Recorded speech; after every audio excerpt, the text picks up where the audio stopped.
Hello everyone, नमस्कार। कैसे हैं आप सब लोग?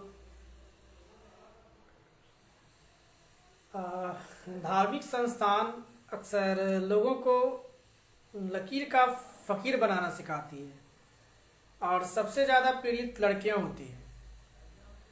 अजीब लग रहा होगा आपको ये बात सुनने और समझने में, पर हकीकत यही है कि धार्मिक संस्थान आपको लकीर का फकीर बनाती है और इसके अलावा वो आपके जीवन में कोई बदलाव नहीं ला पाती।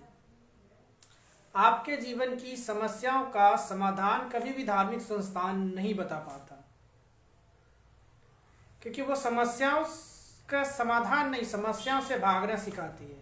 मैं भी इस्कॉन भागलपुर गया था, जीवन में कुछ ऐसी समस्याएं आ गई थी, तो मैं ईश्वर दास जी से मिला और उन्होंने मैंने अपनी समस्याएं बताई। तो उन्होंने मुझे जो कहा कि आप सुबह सुबह आइए और यहाँ के जो कार्यक्रम होते हैं सुबह सुबह, चैंटिंग, प्रार्थना, प्रेयर्स, इसमें आप शामिल होइए।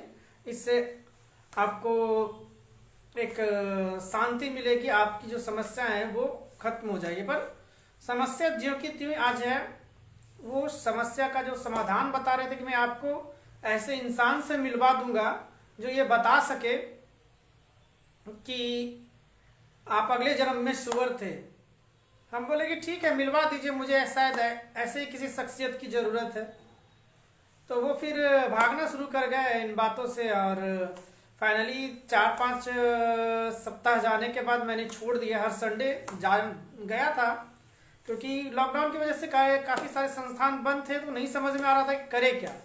खाली मन शैतान का घर होता है, इसलिए कहीं कहीं जाकर कुछ सीखने को ही मिला कि लकीर के फकीर बना देते हैं। अब सबसे ज़्यादा पीड़ित अब लड़कियां कैसे है, क्योंकि अब लड़कियों को कभी ये नहीं समझ में आता कि उनके लिए साथ ऐसा क्यों हो रहा है, और इसके लिए वो उनसे सलाह लेते हैं जो खुद मैरिड नहीं होते, शादीशुदा नहीं होते, और उन्हें वो सलाह दे रहे हैं कि आपकी समस्या कैसे दूर हो जाएगी।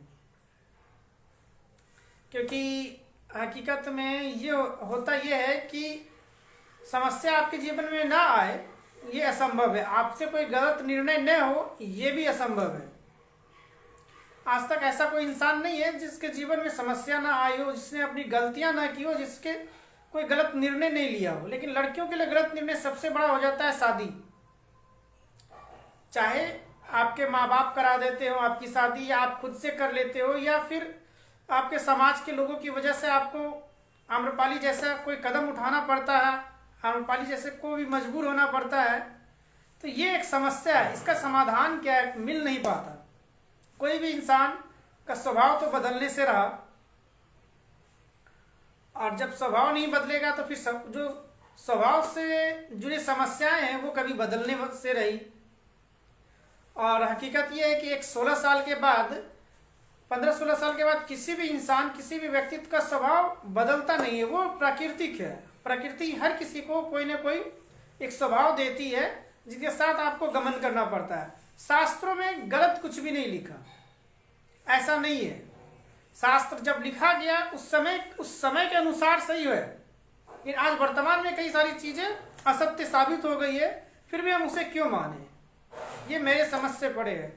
अगर बाइबल में ये लिखा है कि सूर्य पृथ्वी के चारों ओर चक्कर लगाती है, तो ये उस समय लोगों को पता होगा ना कि क्यों अंधेरा होता है, क्यों सवेरा, तो सूर्य चक्कर लगाती है। उस हिसाब से भी अंधेरा और सवेरा हो सकता है। लेकिन आज साइंटिफिकली सैटेलाइट्स है, मॉडर्न टेक्नोलॉजी है, इसके आधार पर हम जानते हैं कि पृथ्वी सूर्य का चक्कर लगाती है। तो उसके समय के अनुसार जो ज्ञान था वो सही है। आज वर्तमान में जो ज्ञान है इसको, क्योंकि अंधविश्वास बहुत सारे ऐसे आ गए कि लकीर का फकीर बनने के चक्कर में बहुत सारे अंधविश्वास का जन्म हो गया, जिसमें सबसे बड़ा अंधविश्वास लड़कियों को एक इंसान समझा ही नहीं जाने लगा, और उनको ना इंसान समझ जाने लगा, और उनके सपनों को एक दोयम दर्जे का समझा कि वो कुछ कर नहीं सकती। उनका काम सिर्फ घर और बच्चे संभालने के अलावा, खाना बनाने के अलावा और कुछ रह नहीं गया था। लेकिन चीज़ें बदली है, और चीज़ें बदलनी चाहिए, तो और बीमारियां बढ़ गई है। समस्याएं जो पारिवारिक देखता हूँ उसमें और ज़्यादा बढ़ोतरी होते जा रही है। तो ये धार्मिक संस्थान बोलते हैं कि आधुनिकता से दूर रहो, पर वो खुद आधुनिक टेक्नोलॉजी का बखूबी इस्तेमाल करते हो। माइक का इस्तेमाल नहीं करते, वो फेसबुक का इस्तेमाल नहीं करते, यूट्यूब का इस्तेमाल नहीं करते या व्हाट्सएप का इस्तेमाल नहीं करते, पर लोगों को कहेंगे कि आप इन सब चीज़ों से दूर रहो। तो कथनी और करनी में फर्क होता है। आप शास्त्रों को खुद से पढ़िए। इंटरनेट पर फेक ज्ञान का कहीं अंत नहीं है। हर कोई ना कोई ज्ञान दे ही रहा है। जो कितना सही है या गलत ये कोई साक्ष्य नहीं दे पाता। और अपने अनुभव से जो भी इंटरटेन के लिए वीडियो एडिटिंग के माध्यम से कुछ किया जा रहा है, तो वो एक इंफॉर्मेशन जो कचरा भरता जा रहा है वो हमारे जीवन में और समस्याएं पैदा कर रही है। कई सारे ऐसे वीडियोस देखने को मिलता है, धार्मिक वीडियोस देखने को मिलता है, जो कभी समझ नहीं पाते कि ये हकीकत है कहाँ, किस सोर्स से लिया गया है। भगवत गीता में ये लिखा है कि मूर्खों को ज्ञान देना, उनको खुद को जहर देने, इस तरह की कुछ बातें लिखी हुई है।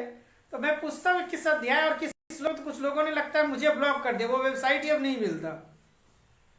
तो ऐसी बातें भरी पड़ी है कि आप धर्म के अनुसार, धर्म के नाम पर, खास करके भारत में हिंदू धर्म के नाम पर जितनी गलत पोस्ट होती है या जितनी गलत सीरियल्स बनाया जाता है, जितनी गलत मूवीज बनाई जाती है, इतनी कहीं नहीं बनाई जाती। किसी भी संस्थान का मुझे नहीं लगता कि बनाया जाता है।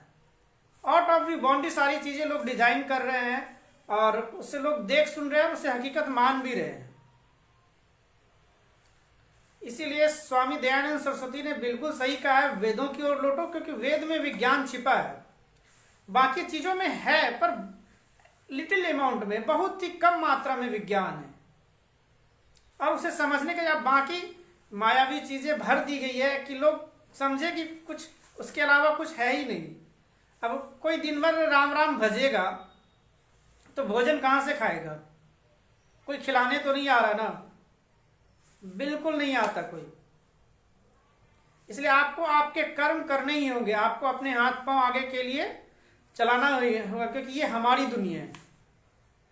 अब सुबह सुबह सभी धार्मिक संस्थान जो भी है, मैं हिंदू मुस्लिम सिख ईसाई पे नहीं जा रहा, लेकिन सुबह सुबह सारे धार्मिक संस्थान ध्वनि प्रदूषण फैलाते हैं। क्योंकि ये धर्म के अनुसार उनको प्रेयर करना है, तो उनको अजान पढ़ना है, तो उनको प्रार्थना करनी है, तो उनको क्या कहते हैं, भजन गाना है। इससे कोई फर्क नहीं पड़ता 80 डेसिबल से ऊपर की कोई भी आवाज हो, चाहे भजन के नाम पे हो, अजान के नाम पे हो, उससे आपके बच्चों को ही तो नुकसान है। और रिसेंटली रिसर्च ये कहता है कि ध्वनि प्रदूषण से भी माता पिता बनने की क्षमता प्रभावित होती है। तो क्या अजान देना, सुबह सुबह माइक से इतना लाउड स्पीकर बजाना कितना सही है? विचार कीजिएगा। बच्चे आपके हैं, आने वाला भविष्य आपके बच्चों का ही होगा। अमर तो हम लोग हैं नहीं। जो बजाते हैं उनके बच्चों के ऊपर क्या असर पड़ रहा है, ये वो लोग भी खुद नहीं सोचते।